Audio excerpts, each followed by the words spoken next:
স্বামী স্ত্রী সহবাসের পর কি কি কাজ করা যাবে এবং কি কি কাজ করা যাবে না, দয়া করে একটু বলতেন, অনেক উপকার হতাম। দেখেন, স্বামী স্ত্রী শারীরিক সম্পর্ক করার পর প্রথম কাজ, গোসল করার আগ পর্যন্ত তারা নামাজ পড়তে পারবে না, নামাজ পড়তে পারবে না।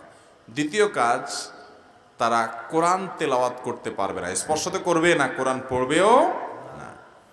তৃতীয় কাজ হলো তওয়াফ করতে পারবে না, মসজিদে প্রবেশ করতে পারবে না। এছাড়া গৃহস্থলী কাজকামিগুলো করতে পারবে, তবে উত্তম হলো যত দ্রুত সম্ভব গোসল করে তারপরে করা। কিন্তু গোসল ফরজ অবস্থা গোসল না করে এগুলো করলেও করতে পারবে, কিন্তু সেক্ষেত্রে অজু করে নিয়ে তারপরে এগুলো করলে সেটা উত্তম এবং সুন্নাহ, নবী সাল্লাল্লাহু আলাইহি সাল্লামের সুন্নাহ দ্বারা সেটি প্রমাণিত।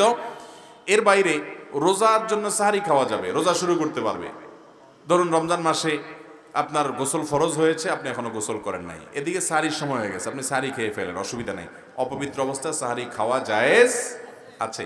আমাদের দেশে মহিলাদের উপরে মাসআলা আরোপ করা হয় যে মহিলারা ফরজ গোসল হলে গৃহস্থলী কোনো কাজ করতে পারবে, কিন্তু পুরুষ ঠিকই পুরা দুনিয়া দাবড়ায় বেড়ায়।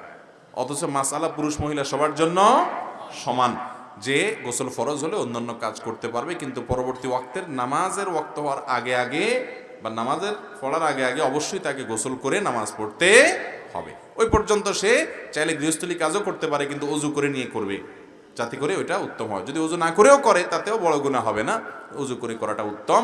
আর গোসল দ্রুততম সময় করে ফেলা সবচেয়ে বেটার। তাহলে গোসল করা ছাড়া নামাজ পড়বে না, তওয়াফ করবে না, মসজিদে প্রবেশ করবে না, কোরআন তেলাওয়াত করবে। এছাড়া খাওয়া দাওয়া, ঘুম, অন্যান্য কাজগুলো করতে পারবে, অজু করে তারপরে করতে পারলে বেশি উত্তম।